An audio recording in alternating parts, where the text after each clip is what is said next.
Hi అండి, అందరికీ good morning. Already మనం దసరా రోజు చెప్పాం కదండి. అందరికంటే ముందుగా ఇన్ఫర్మేషన్ మన ఛానల్లోనే వచ్చింది. వాహనమిత్రకు సంబంధించి అర్హుల అనర్హుల జాబితాలు ఆల్రెడీ సచివాలయానికి వచ్చేసాయి అని ఆల్రెడీ చెప్పుకున్నాము. ఏ ఇన్ఫర్మేషన్ అయినా సరే ఫస్ట్ మన ఛానల్లోనే వస్తుందండి. So please like, share, subscribe అండి. మీరు సబ్స్క్రైబ్ చేసుకుంటే అందరికంటే ఇన్ఫర్మేషన్ ముందుగా మీకు తెలుస్తుంది.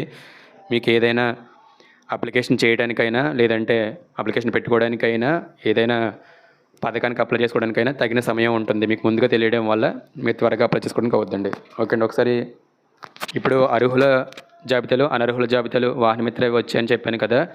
అయితే మీ పేరు అర్హుల జాబితాలో ఉందో, అనర్హుల జాబితాలో ఉందో మీరు సచివాలయానికి కూడా వెళ్ళనవసరం లేదండి. మీకు జస్ట్ ఫోన్లో ఒక సింగిల్ మెసేజ్ టైప్ చేసి మీ పేరు ఎందులో ఉందో తెలుసుకోవచ్చు. అది మీకు ప్రాసెస్ ఒకసారి క్లియర్గా చూపిస్తాను, ఒకసారి చూడండి.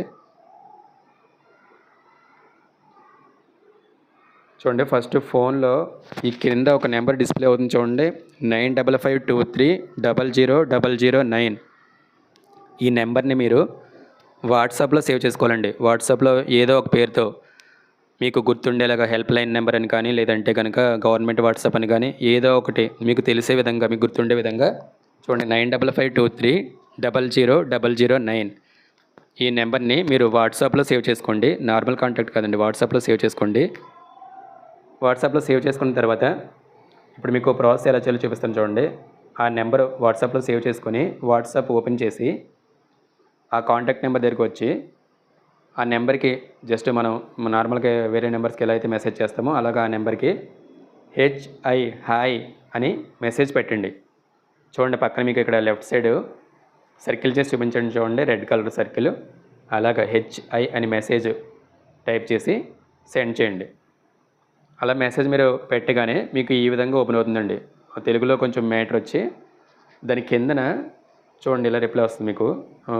సేవని ఎంచుకోండి అని చూపిస్తుంది చూడండి. నేను రెడ్ కలర్ సర్కిల్ చేసిన చూడండి, లెఫ్ట్ సైడ్ సేవని ఎంచుకోండి అని వచ్చింది చూసారు. దాని మీద క్లిక్ చేయాలండి. క్లిక్ చేసిన వెంటనే మీకు ఈ విధంగా స్క్రీన్ ఓపెన్ అవుతుందండి. చూడండి, పౌర సేవలలో ఒక దాన్ని ఎంచుకోండి అని వచ్చి దాని కిందన దయచేసి ఒక సేవను ఎంచుకోండి అని వస్తుందండి. దాని మీద క్లిక్ చేయండి. క్లిక్ చేసిన తర్వాత మీకు ఈ విధంగా ఓపెన్ అవుతుంది చూడండి. వివిధ రకాల పథకాలు ఓపెన్ అవుతాయండి. అన్న క్యాంటీన్ అని, అన్నదాత సుఖీభవ అని, APEDB సేవలు, APSRTC సేవలు, APSSDC సేవలు, ఇలా వివిధ రకాలైన సేవలు ఓపెన్ అయ్యి మీరు కొంచెం పైకి జరుపుతూ ఉంటే కిందన మీకు ఆటో డ్రైవర్ సేవలో అని చెప్పి ఒక ఆప్షన్ వస్తుందండి. ఇక్కడ సర్కిల్ చేసిన చూడండి, అదేంటి వాహనమిత్ర కదా, ఆటో డ్రైవర్ సేవలో ఏంటి అనుకోకండి. జగన్ గారి హయాంలో మనకి వాహనమిత్ర అని పేరు పెట్టారు. అయితే కొత్తగా ప్రభుత్వం మారిన తర్వాత TDP హయాంలో అదే పథకానికి ఆటో డ్రైవర్ సేవలో అని పేరు మార్చారండి. సో మనకు కావాల్సింది ఆటో డ్రైవర్ సేవలో కాబట్టి ఆటో డ్రైవర్ సేవలో మీద క్లిక్ చేయండి. క్లిక్ చేసిన వెంటనే మీకు చూడండి, స్క్రీన్లో మీకు చూపిస్తున్నాను, ఈ విధంగా ఓపెన్ అవుతుందండి ఆప్షను. ఆటో డ్రైవర్ సేవల కిందన సేవను ఎంచుకోండి అని వచ్చి దాని కిందన స్థితిని తనిఖీ చేయండి అని వచ్చి స్థితిని తనిఖీ చేయండి కుడి పక్కన మీకు ఒక రౌండ్ సర్కిల్ షేప్లో నేను ఇక్కడ రెడ్ కలర్లో ఒక 0 చుట్టాను చూడండి. ఆ 0 మీద క్లిక్ చేయండి. క్లిక్ చేస్తే మీకు చూడండి ఈ విధంగా ఓపెన్ అవుతుందండి నెక్స్ట్ స్క్రీన్.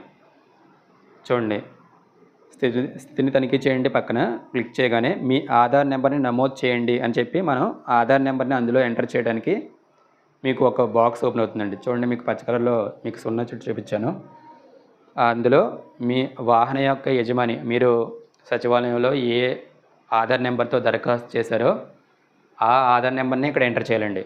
ఆ ఆధార్ నెంబరు మీరు ఎంటర్ చేసి చూడండి, అక్కడ 12 డిజిట్స్ మీరు 12 అంకెలు మీరు అందులో ఎంటర్ చేయగానే దాని కిందన మీకు ఈ విధంగా కనిపిస్తుందండి. మీరు ఎప్పుడైతే ఆధార్ నెంబరు కరెక్ట్గా ఎంటర్ చేయాలండి. ఎంటర్ చేసిన తర్వాత దాని కిందన నిర్ధారించండి అని ఒకటి చూపిస్తుంది చూడండి. మీకు ఇక్కడ సర్కిల్ చేసి చూపించాను. ఆ ఆధార్ నెంబర్ని ఎంటర్ చేశాక మీరు నిర్ధారించండి మీద క్లిక్ చేయాలండి. అంటే ఇలా టచ్ చేయండి జస్ట్ దాని మీద క్లిక్ చేయగానే మీకు నెక్స్ట్ ఈ విధంగా ఓపెన్ అవుతుందండి.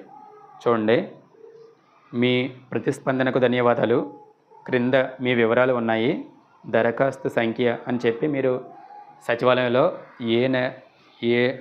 సచివాలయంలో మీరు అప్లై చేసినప్పుడు ఏ అప్లికేషన్ నెంబర్ అయితే మీకు అక్కడ జనరేట్ అయ్యిందో ఆ అప్లికేషన్ నెంబర్ చూపిస్తుందండి. దాని పక్కన వాహనం యొక్క రిజిస్ట్రేషన్ నెంబరు చూడండి, AP39UH6995 అని చూపిస్తుంది కదా ఇక్కడ, ఆ నెంబరు. దాని కిందన సెకండ్ లైన్లో చూడండి, దరఖాస్తు తేదీ, మీరు అప్లికేషన్ ఏ టైంలో అప్లై చేశారో అది కూడా చూపిస్తుందండి. ఇక్కడ చూడండి, సపోజ్ 15/9/2025. దాని పక్కన చూడండి 00 అంటే టైం అండి. టైం కరెక్ట్గా డిస్ప్లే అవ్వట్లేనట్టుంది. మీరు అప్లై చేసిన టైం అనమాట అండి అది. దాని కిందన చూడండి, ఇది మనకి ముఖ్యం, అప్లికేషన్ యొక్క స్థితి అండి. అప్లికేషన్ స్థితి అంటే అదే మీరు అప్లికేషన్ స్టేటస్.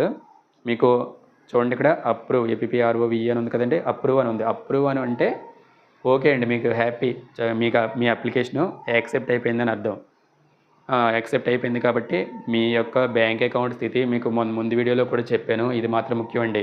ఎన్నో రోజులు లేదు, ఈరోజు ఆల్రెడీ 3rd.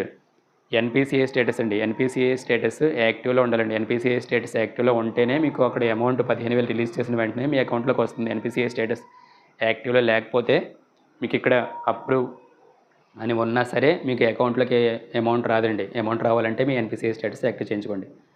ఓకే అండి. మరి ఇప్పుడు ఒకవేళ అప్రూవ్ అని ఉంటే ఓకే, నో ప్రాబ్లం అండి, హ్యాపీగా అమౌంట్ వచ్చేస్తుంది. ఒకవేళ అప్రూవ్ అని లేకపోతే ఏంటండి పరిస్థితి? అప్రూవ్ అని లేకపోతే మీకు రిజెక్ట్ అని ఉంటుందండి. రిజెక్ట్ అంటే తిరస్కరించబడినట్లు. దానికి కారణాలు కూడా మీకు కిందన డిస్ప్లే అవుతాయండి. అంటే మీకు ఒకటే రీజన్ ఉండదండి, అది తిరస్కరించబడడానికి వివిధ కారణాలు ఉంటాయి. మనం ఆల్రెడీ ముందు చెప్పుకున్నట్లు మీకు దానికి ప్రతి ఒక్క కారణానికి సంబంధించి మీకు ఏ విధంగా, ఒకవేళ మీకు తిరస్కరించబడితే దానికి ఏ విధంగా మీరు అప్లికేషన్ పెట్టుకోవాలి, ఏ విధంగా సమర్పించాలి, అవన్నీ విషయాలు నేను మీకు వివరంగా తర్వాత వీడియోలో తెలియజేస్తాను.